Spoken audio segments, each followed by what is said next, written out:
Excuse me, Mr. DJ. Hey, check this out. We got a great show coming your way.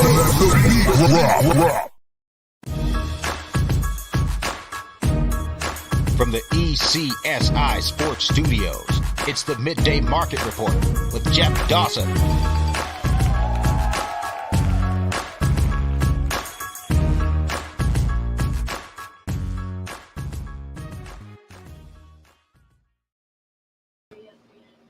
Good afternoon, sports fans from all around the globe.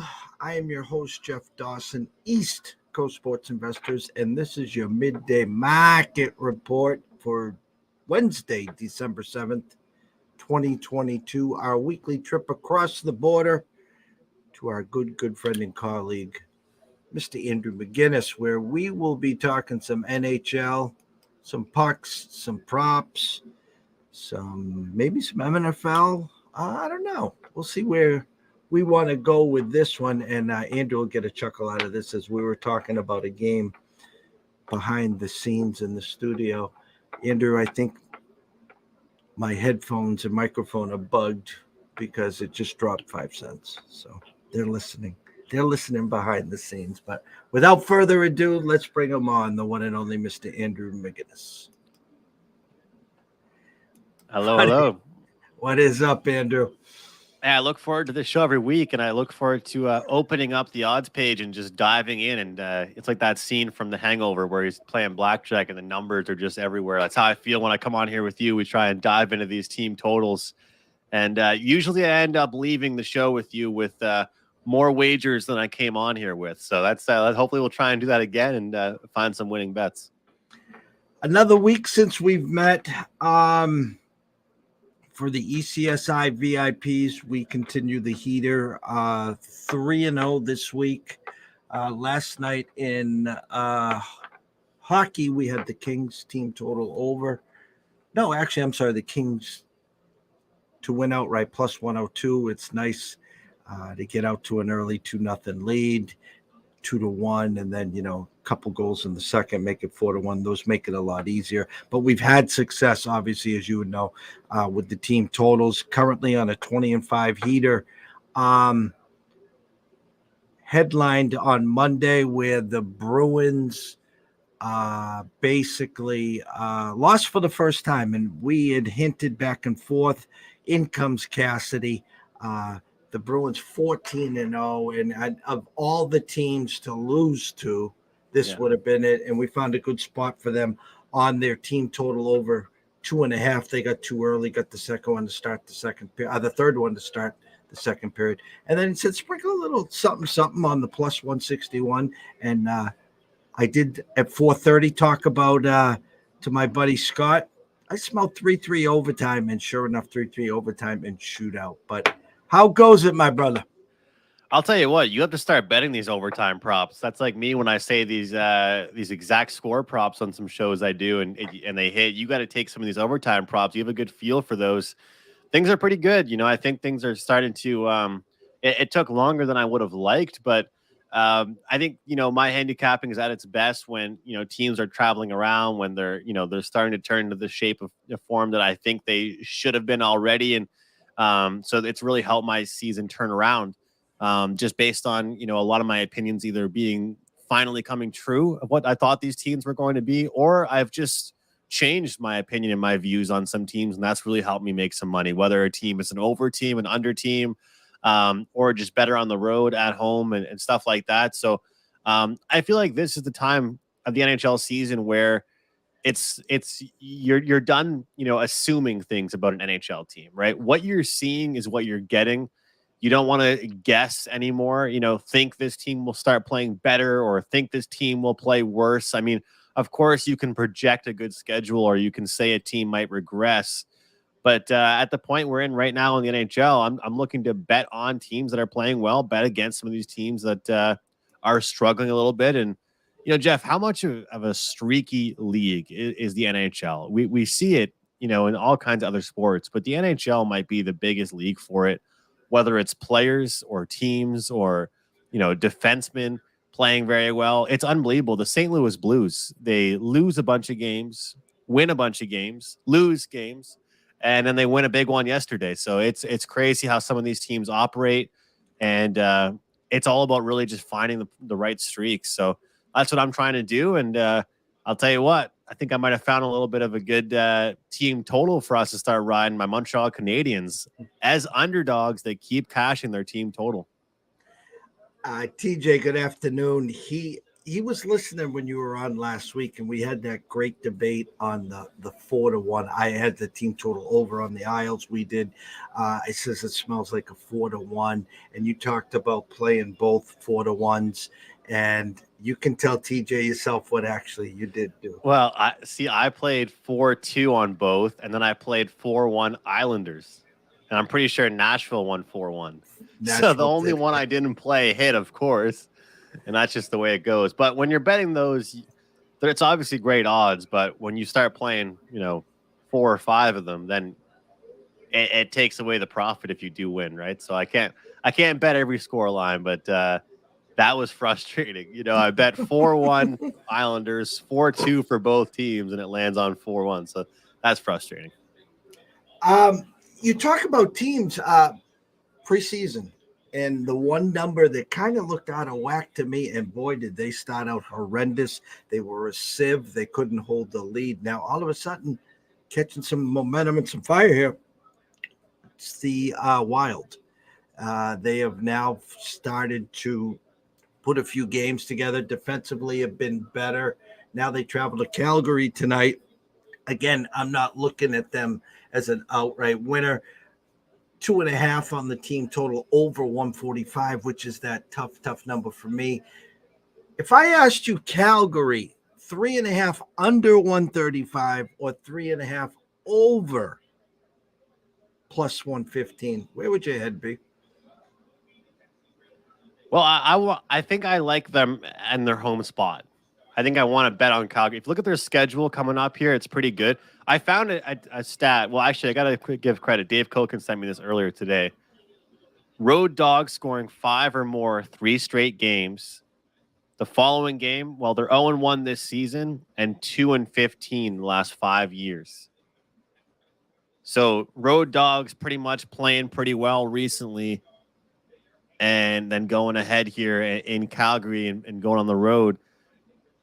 Does it smell like they're overachieving is really the question right now. That's the question we have to ask. And I know one thing that I've been trying to look at, I told people yesterday this too, Jeff. I used to care a lot about who a team has played recently, like how they've won their games. And I actually don't care as much about that anymore.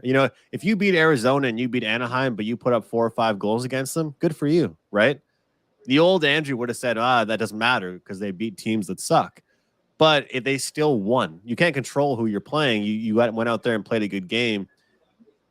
Having said what I just mentioned, though, I do think that Minnesota potentially is going to get a little bit of a wake-up call tonight. So are you riding the hot hand with the Wild tonight?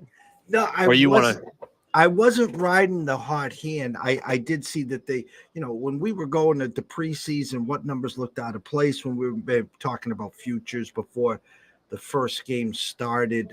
They were in amongst some of the second and third tier. I think they were at 17-1 or 14, 15-1. The number didn't make sense to me. And then they come out. We were on them early and they were horrific. I put them on the shelf and I've watched them now kind of catch some steam. Again, off air, we were talking about a game, and again, they are listening. Now Vegas team total 3.5 under -40. So they got this 3-2 again. This is a 3-2 all day for you. The under over is a 6. Over -13 cents. They just dropped the Vegas number. So either Vegas wins this 4-2 or they lose 3-2. How's that one? Yeah, exactly. It's the mind. It's like I gave out the under in that game as my free play of the day, simply because I think that you take a look at all the injuries that, like you talked about, everyone's mentioning it. Everybody wants to immediately fade. And to your point about the public going to be all over it and immediately want to just keep back in this Bruins team. And I talk about how the NHL is a streaky league, and even though it wasn't a shootout. The Bruins did lose last game. But if you look at it, the Bruins, what do they have to improve on from last game? They've been great lately. What do they want to improve on? Their start, right? You mentioned it. You got 2 quick goals for your team total. So if there's anything for the coaching staff to ever say, it's not really their offense. Their defense has been great all year. That's been really good for them. And that was not there in the first period last game out.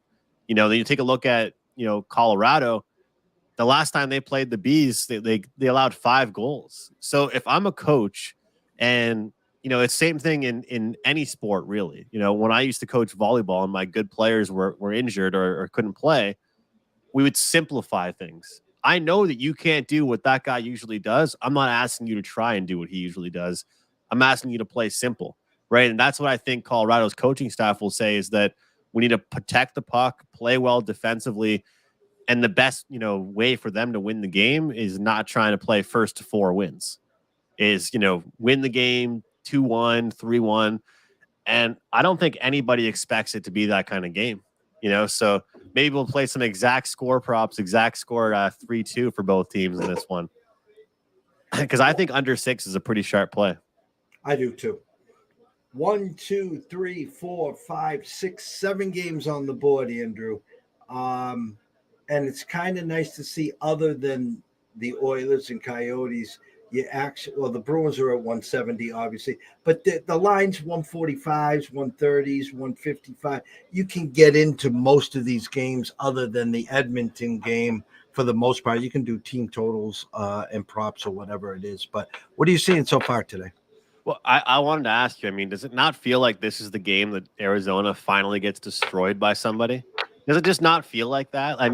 We talk about trap and all this and that, and because I know people don't like using that word, but certain spots for an underdog to shine. But this really does feel to me like Edmonton could just downright destroy the Coyotes tonight.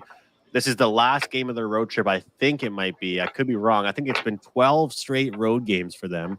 And if you take a look, even though they've been losing, they haven't gotten manhandled in one of those games, I don't think. Let's take a look. 3-2, 3-2, 5-3, 4-3, 4-3. Then they won 1. They lost 4-3. Every game that they've lost, pretty much, they've covered the +1.5, which is ridiculous. So for the puck line bettors taking Arizona +1.5, they're making money right now. I think this is a game that, and if you notice too, the Oilers are a team that always play well against bad teams. They are not like the Maple Leafs that play down to their competition. They love beating up on bad teams. And I think that Draisaitl and McDavid and Nugent Hopkins and those guys will have a big night tonight. So I hate to say it, because it might be sounding like the obvious, but I do think tonight is the night that they get it done. I think the Oilers could put up goals. So that might be one of the more cliche and team totals of the night, Jeff, but I do like that one over. I think it's Arizona, win or loss, hasn't been playing very well. They've been losing a lot, but if you look at how they've been losing, they've been allowing they've only been, the goal differential on this losing streak is actually quite impressive if you're the Arizona Coyotes. So just wanted to mention that. Canucks and Sharks, I think it's hard not to look over 6.5 in that one. Definitely, I like the Canucks as well. There's a lot of teams tonight in the NHL that are West Coast teams returning off road trips. Vegas, you've got San Jose in the mix there from that one as well. And then the Avalanche, I believe, too. And so there's a lot of different matchups here tonight. And you take a look at the Capitals and Flyers. I notice things a lot like this with the Flyers, for example, coming off a pretty big win against a team like Colorado. They were +170 underdogs. A lot of the times when a team like that gets a big underdog win, they don't build off it. They're satisfied. They're happy. They're you know what? Okay, we got a big win. Now we can go ahead and lose 5 more in a row. Obviously, no one's actually thinking like that, but that's kind of what I noticed. As much as I say the NHL is a streaky league, for some of these bad teams, I always find that whenever they get a big plus money win, they usually follow that up with kind of a tough performance. So I would look towards the Washington side in that one. And Sabres Blue Jackets, it's hard not to look over in a game involving those two teams. We see goals in a lot of Blue Jackets games. Their defense is very weak, and for the Sabres, their defense always jump in the rush, which always end up leading to odd man rushes back in their own direction as well. So a lot of the 6.5s lately have been 6.5s for a reason. We have seen some unders, of course, with these 6.5s, but a lot of my favorite overplays lately, Jeff, have been on the 6.5s because they're high for a reason with the two teams that give up lots of goals and stuff. But a lot of situational plays today, I think, on the board. I'm not sure if you ever play these, the Grand Salami and that kind of stuff, the under over, and there's the home versus away. I like the away teams tonight. I think it's a big night for the visitor teams. What do you think? Take a look at the board. What do you think? Washington Sabres, Wild, Bruins, Yotes, Rangers, Canucks. Verse. Only thing that screws me is if the Oilers put up like 6 or 7 goals. Well, speaking of that, was it last week? There was a 9-8 game, and these games, some of them are just like off the charts. Oh my God, I almost lost years off my life in that Montreal game a couple nights ago. Man, I mean, I'm already a night guy. I always stay up late anyway, but I'm used to relaxing at night and just watching stuff on my computer or handicapping the next day. I could not believe Montreal blew a 4-0 lead, and then all of a sudden they're down 5-4, and then they're up 6-5, and they lose the game in overtime. It was. It's crazy, some of these games, the way they get going. And you know what's interesting too is that I really want to start handicapping special teams more because I'm guilty of not looking at it enough. Like I'll know like in my head like this team is good on the power play or whatever, but I won't look at the numbers. It's crazy how sometimes a power play can kill a team offensively. As funny as that sounds, like a team that's not good on the power play. It happened in Montreal a couple times where I tweeted out kind of jokingly, I wish they could just decline the penalty. Like, no, thanks. I'll take a few offensive zone face-offs because some teams just aren't good at it. And if you have an over and 2 or 3 teams get a penalty, then the other team isn't trying to score, right? They're just dumping the puck down the ice, and that wastes like 5, 6, 7 minutes sometimes in certain games. So it's unbelievable to see. Do you ever play first period plays? I know that you've done sometimes. Do you ever play the first period puck line or totals or any of that stuff? I think we've done it twice this year. Both times Vegas minus the hook in the first period. They tend to score early and jump out to a lead. I think I've done it twice. I'll tell you, listen, the Islanders first period under are a big team for that. I say this when I'm preparing for my fantasy football drafts, and my partner that's there as he's crossing stuff up, we got a big screen TV where we got the board there, and then I'm on a laptop, and we're doing our sheets by numbers, like Moneyball. Let's just say, Jamar Chase is number 27 on our sheet, and we were like, if 27 makes it to us, we're going to take it. I will not say Jamar Chase because someone right in front of me will take him. So that's how superstitious I get. Okay, yeah. So the going always has been that my phones are bugged. Everything is bugged. We talked for 10 minutes about the Rangers today, correct? Behind the desk before we went live? Yes. And my intro, I says they're listening. Let's see. What is it? Vegas is now minus 135, and the Rangers are plus 170. Actually, at Circa, we'll use Circa. Vegas now down to 128, and the Rangers plus 117. Wow. They're listening.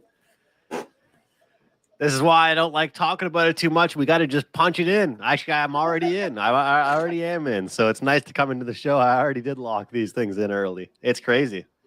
Do you find that there's a certain time of day that you see the most line movement in hockey? I feel like it's like in quadrants. Like you see like early morning, then around this time, then you won't see it again until like 6 o'clock. You're correct. You're spot on. And you usually see that 5, 6 o'clock. Game gets stale. They need some action on a game. People that work 8-4, 9-5s. They don't have a chance to do what we do. So all of a sudden they see a big move like that, and they're like, "Shit, I didn't do my homework, but I'm going to follow the money. Therefore, I'm going to take, let's follow where the money's going." Well, Vegas went from an opener of 152, they're down to 128. Maybe I should jump on the Rangers.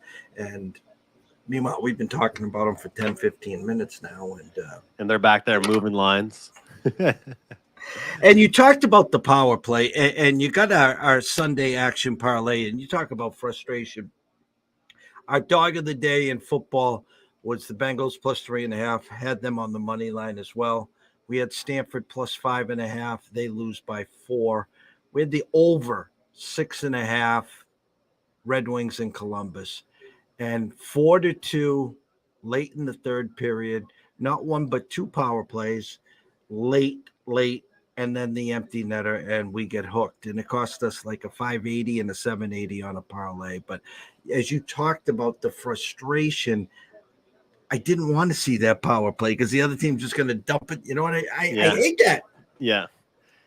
And unless you're betting on like the Lightning or the Oilers or teams like that, Vegas, sometimes these power plays can almost make you mad as an over better, because if they don't convert, it's just wasting time.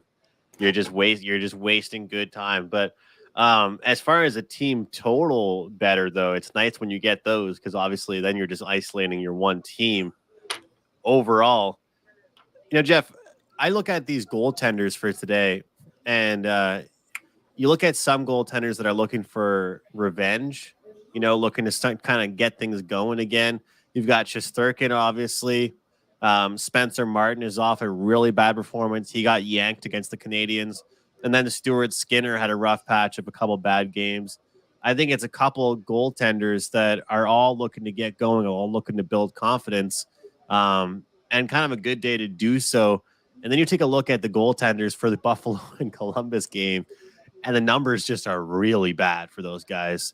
Luukkonen versus Korpisalo, we've got a 3.98 goals against average versus a 3.51, and save percentages around 0.9 or below, which just simply is not good. So it wouldn't shock me to see an over in that one, that's for sure. But I'm curious to see, goaltenders. I talked about at the start of the show how NHL is a streaky league, but I do look for bounce back spots. I'm not going to lie. I wouldn't even call it contrarian. I do look for teams to, come back, right? And I think the goaltenders have the advantage to do that a lot because, well, a starting goaltender plays almost every night. So even if they get pulled from a game, chances are they're going to play the next day. Not always. Sometimes the coach will say, you know what? The backup played well. We're going to throw him out there again. But as you know, a lot of times they get a chance to rebound and get a chance to play again right away. And I think we'll see that again. So I think Shesterkin has a good night. I think Spencer Martin has a good night. And I actually might look at some save props for Igor Shesterkin tonight, because I think even if we don't win that wager on the Rangers, I feel like he gets a lot of shots against him tonight. And they just moved the Ranger team total to 2.5 over minus 150 as we speak. So I will talk about that. 140 to 50. Yeah. Wow. I will not talk about that game anymore. Mr. Benson, I'll be calling you after the show, sir. So, anyways, looking from the eye test, and I'll just look at some team totals here. I asked you about the Calgary. You feel more comfortable them getting to 4 on the plus side. My eyes were there. The actual under over there is a 6 juiced over, minus 17 cents. They have Minnesota over 2.5 at 145, and Calgary under 3.5 at 135. But again, we've had success there, saying Calgary gets to 4 and taking the plus 115 versus jumping on the wild side and getting to 3 and losing the 45-cent juice. And do you think that we're going to see like a slow start in that game or a pretty fast one overall?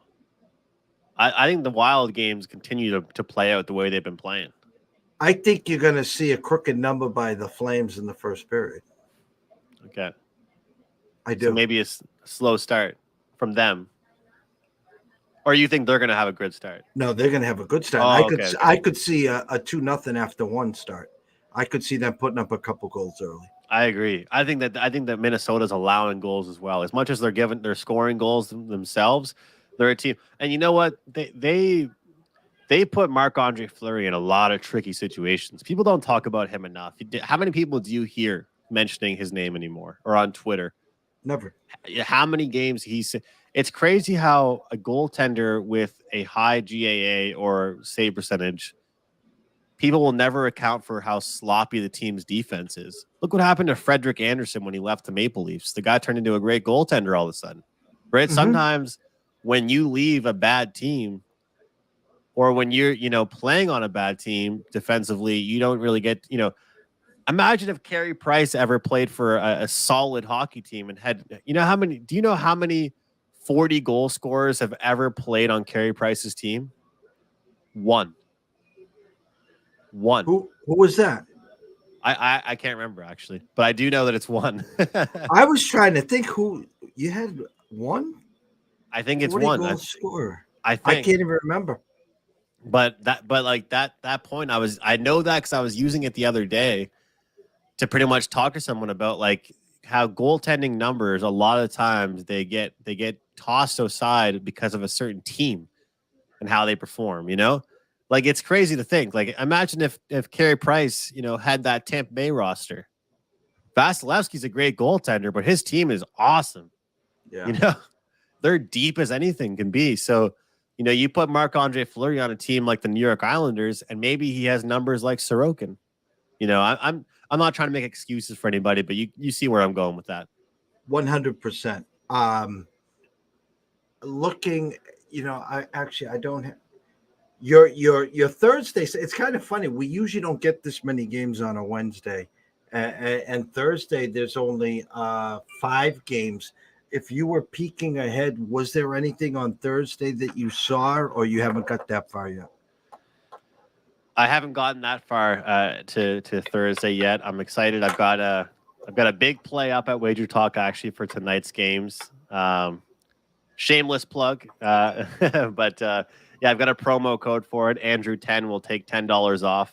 I would have given that to you before the show to post on the screen, but I just got that recently.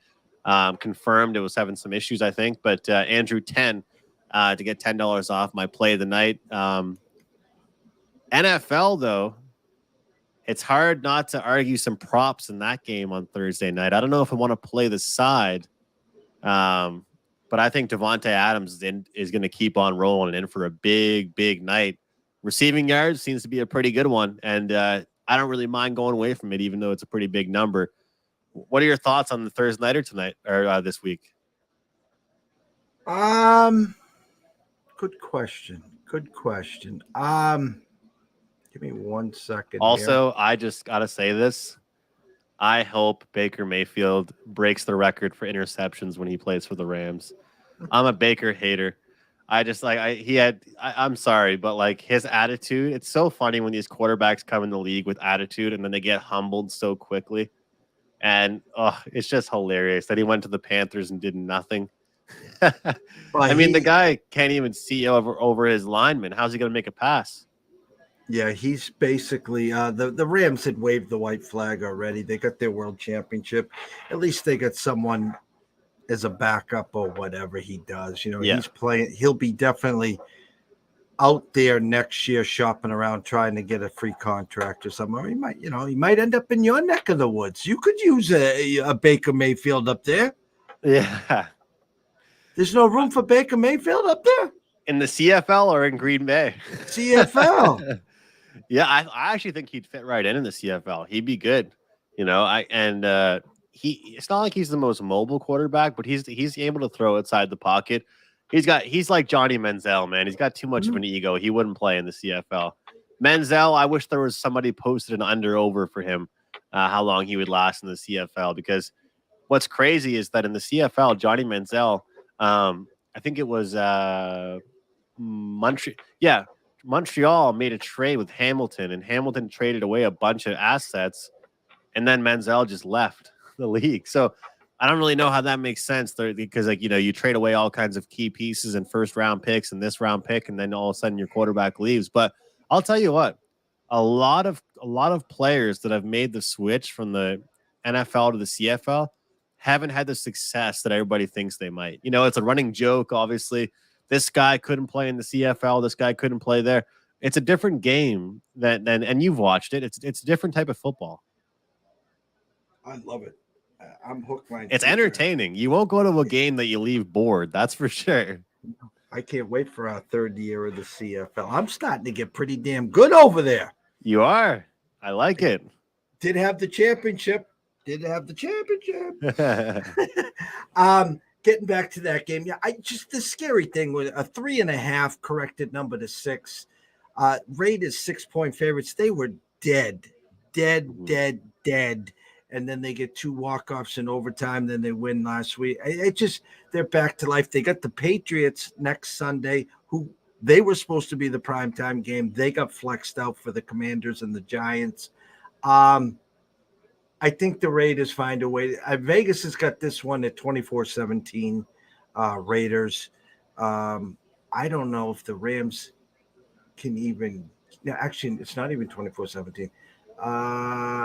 27, 20, 24, 26, 7. Yeah, the 27. If the Rams get to 20, they'll cover. How's that sound? That sounds like it makes a lot of sense to me. How about over 3.5 field goals combined in that game? How about that one? I think that one's a pretty good one. On a short week as well, teams will take the points they can get, especially if your name's the Rams. The Raiders are a team that they've been okay in the red zone, but again, they've been off a lot of momentum right now. I mean, it was a team that wasn't playing well. They gathered some steam a little bit. I feel like they'd be happy to take points too. It's a Thursday nighter. Wouldn't shock me to see 4 field goals. No, the Raider kicker, I have one of my teams fighting to get into the playoffs. And, of course, the announcer goes, well, Mr. Carlson has made 47 straight at home in Vegas. And it was a 51-yarder. It's 5.1 points for me. And, of course, pulled it left, I think it was. Had zero chance of making it. And, the announcers do that on purpose. They want to be the one. Oh, yeah. 47 I'll tell you what, in a row. Because I used to do play-by-play commentary myself, and I used to do it for volleyball. And it was so funny. Like, like some guy goes up, it's like 23-21. And like the guy I'm working with or myself, it's just like, this guy has been their sharp server all season long. He's been the one throwing the daggers, and it just goes right into the net every time. Every single time. Like, if they need a good serve, this is the guy they call upon. And then it goes right into the net every time. NFL rest of the weekend. Anything jump out? I mean, you got Dallas 17-point favorites against the Texans. I mean, I think they might get a better competition if they were playing the University of Texas versus the Texans there. I think it's hard not to look at the first half on Dallas. I don't know if they can cover that full game number, but I think they could cover the first half. And they got off to a slow start defensive. They didn't play very well defensively in the first half last weekend, which maybe could transition over to this week where they try and fix things up. And I think having a good 1-2 punch on the running back position definitely helps when you get those leads, because one thing I look at in NFL is time of possession. How long does a team drive the field for? When you're playing a team like that, if you score some points and then you give the ball back, the Texans, and you're like, hey, good luck doing whatever you're going to try and do. Punt, get the ball back, and then the Cowboys take 5 or 6 minutes again to drive the field. All of a sudden, you're checking your clock, and it's halftime, right? And the Texans have 3 points. Wouldn't shock me to see something like 14-3 at the first half, something like that. I really wouldn't surprise me to see. And everyone's going to say, stay away from that game, stay away from that game. I disagree. Jeff, one game I wanted to pick your brain about if we were going to talk some NFL this week was the Seattle Kraken game, Seattle game. Seattle's been a team that I've made money on all year long, pretty much. And Geno Smith is a guy that I just love betting on these quarterbacks that just aren't superstars. Like I made money earlier in the year on Jacoby Brissett when everybody said he sucked. And these game managers are awesome because they don't make it about themselves. They just follow a script. They throw the right plays. They're accurate. Whether it's throwing a 5-yard pass or a 15-yard pass, they're able to complete their plays. And the running game for the Seahawks has been really good all year long, which takes the pressure off Geno Smith as well. I think they get it done this week. I think they win. That's one of the plays that I had written down for this week. And you take a look at a couple other games. What was the one I had circled here? Oh, yeah, the Vikings. I think the Vikings and Lions game can go up and over the total. I think we see a boatload of points in that game. I think that any Lions game going over the total isn't really a shocker to anybody. But I actually think the Vikings and Lions could trade points all game long. It's 53 on my board, and the numbers are 52.5. So initial move was to the under there. Again, it was a cash cow earlier this year, the Lions and the over at home. And I think it's going to be a different team. They're a different team at home. And Goff is a different quarterback at home. Yeah, the funny part is, Minnesota with 2 losses opened up 1-point favorites. Now they're 2.5-point dogs, and now everyone's calling, fishy line, trap line, whatever. Well, listen, I'm not saying the Lions don't win. I'm not saying the Lions don't cover. I am telling you, I will not have the Lions. I mean, it's the wrong number. Minnesota should be 1.5-point favorites, and we're all expecting the Vikings to lose. We're all expected. They're winning and not covering. Well, what has been their problem leading up to this year? They were in every game, 1-possession games, and they just couldn't win those games. Now they're finding ways to win. That's what good teams do. And I agree. I'm not going to be on it, but I'm just saying anyone that's betting the Lions, good luck. Again, they could win by 3, 4, 5. They're playing well. They are. Goff offensively, they're playing well. Jamal Williams leads the NFL in touchdowns. They got the kid from Alabama back last week. Finally, I held him on my bench for 13 weeks. Thanks to you. Can you give DeAndre Swift a few more goal line touches, please? He's not, paper machete over there. Yeah. They got one of the best wide receivers in the game that no one talks about, and that's St. Brown. He is a PPR machine, and it's bonuses when he scores touchdowns. So definitely, and they get a couple picks early this year in the draft. They got the Rams pick, and they got their own pick. So it'll be interesting to see them building and getting stronger. It really is incredible how different some teams are on the road versus at home. And last week, my prop play of the week was Jared Goff over on his passing yards, and I think it might be 20 or 30 more yards, Jeff, he averages at home versus on the road. His touchdown to interception ratio is like unbelievably different at home versus on the road. I think he only has like a 1 or 2 interceptions all year at home versus like a handful of interceptions on the road this year. He plays a lot better there. He's more comfortable there. And the offense seems to be playing very well. In Minnesota, look, I get what you're saying about them being able to finish games, but a lot of those times that they're having to finish these games, they've also given up 24 points in those games as well. So I think if they do that, we can go over the total. 100%. I'm going to go to your Carolina-Seattle game. I was watching, them last week. Seattle. I call him now Air Geno. Here they got a rookie sensation, Kenneth Walker. Running RPO after RPO after RPO. And then on the sidelines, Geno and Walker are going ballistic. And I bet you Walker is saying, can you give me the ball a couple times there? So next possession, second play, they give it to Walker. Walker tries to run the sideline, jabs his foot to cut, and he's on the sideline holding it, and now he's out 1 to 2 weeks. So I don't know if it's going to be D.D. Davis or Tony Jones Sr., which, no offense, but me and you are faster than this guy. He just like, I don't know. I need a waiver wire pickup, and he's available. Well, he's available for a reason. I mean, he is slow as molasses. But what scares me in this game, Andrew, I'll be honest with you, is they play on Thursday against the 49ers at home. So this is a good peekaboo. Hey, I know we got the lowly Panthers coming in. We'll just walk through and beat them because they're already looking to the Niners on Thursday night. I would agree with that, but I still think the number's kind of light. That's they can get away with this. I think that a lot of time, like I talk about time of possession, and I think that having a good run game makes a big difference. If you take a look at the Seahawks, the old Seahawks, I shouldn't even say the old Seahawks, the Seahawks of a year or two ago. Do you know that they were like top 5 in fastest drives in the league? Mm-hmm. It was unbelievable. It'd be like start their drive, they make one, run play, a little bit of a throw, then a 70-yard bomb down the field to lock it, right? Okay, now it's a 20-yard toss here in the end zone, the DK, and that's our drive. Their offense would, almost be exhausting their defense because they'd be putting them back in the field for so quickly.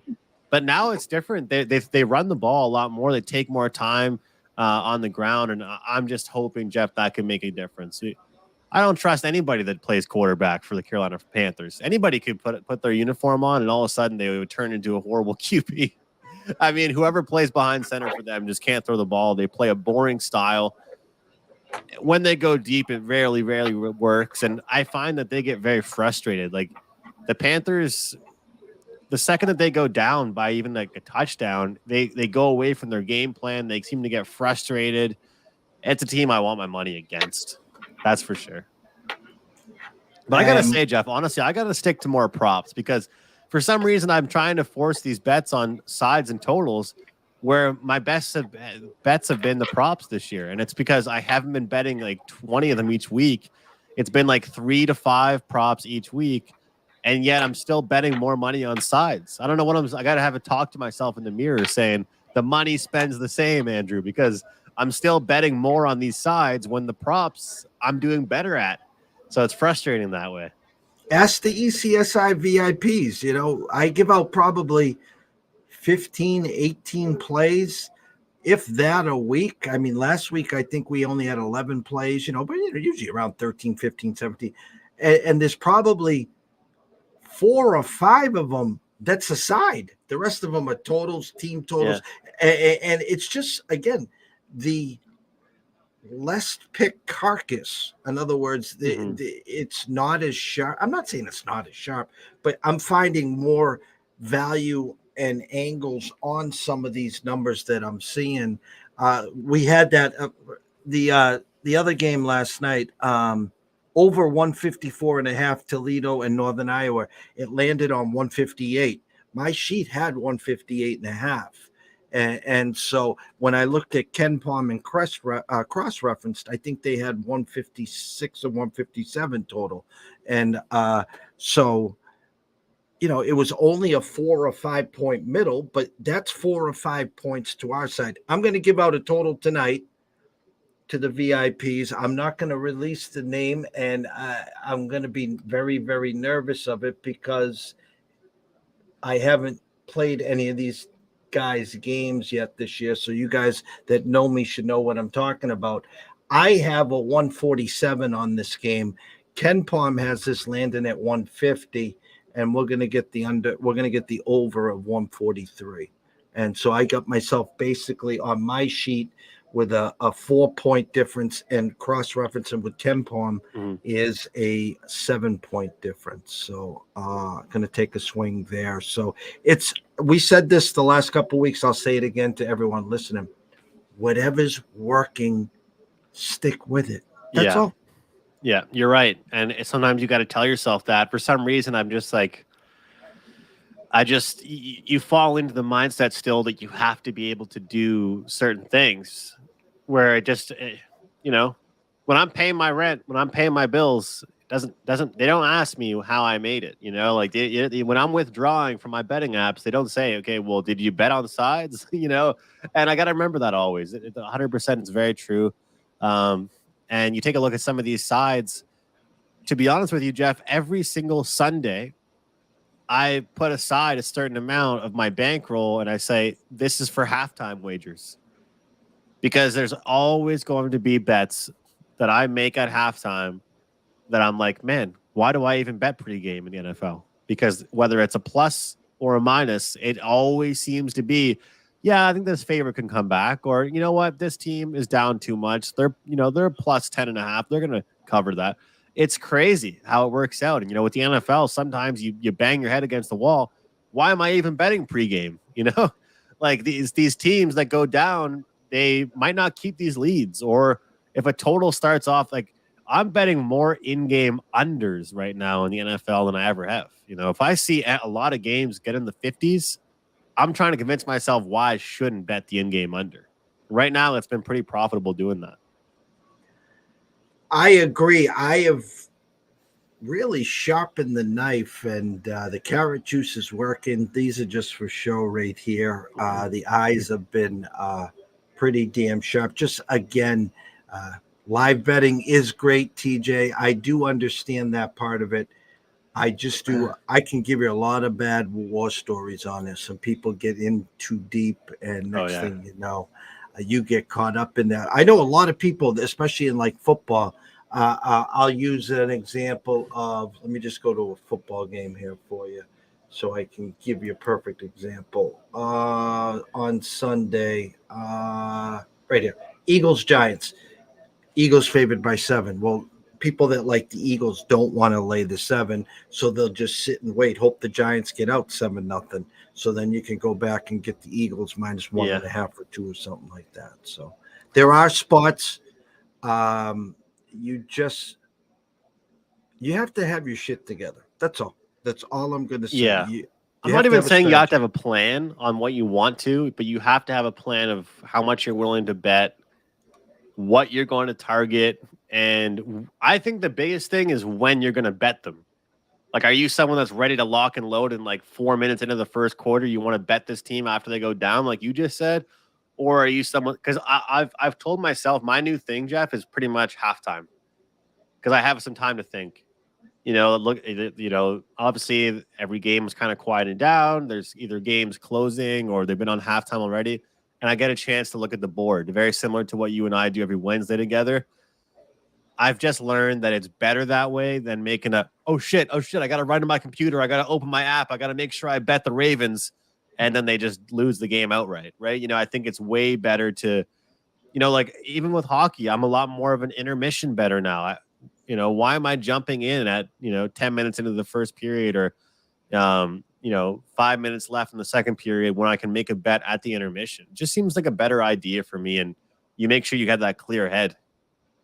100%. I had the scroller going the whole time at McInnis Picks at Wager Talk at Sports Mayflower. We'll jump on over to YouTube to Mayflower Sports. Use the promo Andrew 10, save 10. Andrew, tell them where to find you. Yeah, over at wagertalk.com right now. You just go to that page. You'll see me right there. Hopefully you'll see me at least. And you can just scroll down. If you do not, click the link there. Send you to my best bet of the day. You can grab that, or you can just grab 1 day pass. So the Andrew 10 is $10 off my top play, but you can grab a day pass, which will get you my college basketball plays, NBA, and NHL as well. Of course, I do have that one play that's a best bet in the NHL, but it's a big slate. I do have a couple plays I looked at, and well, you guys heard it here. I am on the Rangers as well. I do like that one. Hopefully it's a good spot there for the barking dog. And as always, great to chat with you. It's a routine part of my week, and I look forward to these Wednesdays with you. It's the highlight of my week, getting right to the hump day, crossing that border. We're talking. We still had some stuff that we were going to do this fall that maybe we'll just think about in 2023. So we, the chestnuts, the fire, the cognac, the cigars, the in-between plays, and the hockey, and then all that. Cigars sound nice. Maybe I'll join you for some cigars. I know I learned that you're a cigar guy, so we'll have to have one together. Oh, nothing better than a good cigar, and the had some good ones that I brought back from DR and stuff. So when we reconnect, whether it's this winter or this fall or this summer in Vegas, wherever, I'll make sure to bring a couple. How's that? Look forward to it. From myself, Jeff Dawson at EC Sports Invest, from the one and only Andrew McInnis at McInnis Picks and Wager Talk, we wish everyone a great afternoon and evening. Take a look at Andrew over at Wager Talk. Use the promo code Andrew10 to save $10 tonight, or day pass, week pass. Listen, guys, all the ECSI VIP guys know this. It's about long term. It's a marathon, not a sprint. If you got holes in your sneakers, go to wherever you get sneakers, get a new pair of Nikes, New Balance, whatever. It's about long term. And you know, you have a hot week and then you go jump on someone after a hot week. Well, it's all about numbers. There is going to be regression. And the ECSI VIP guys better buckle up because, you know, 20s and 5s, the last 25 don't come around all the time. So there's some bumps coming, just hopefully not tonight. So maybe we'll wait till the start of the new year. How's that, Andrew? Let's cash some tickets tonight. Let's get it done. All right. Have an afternoon, guys, and we'll see you soon.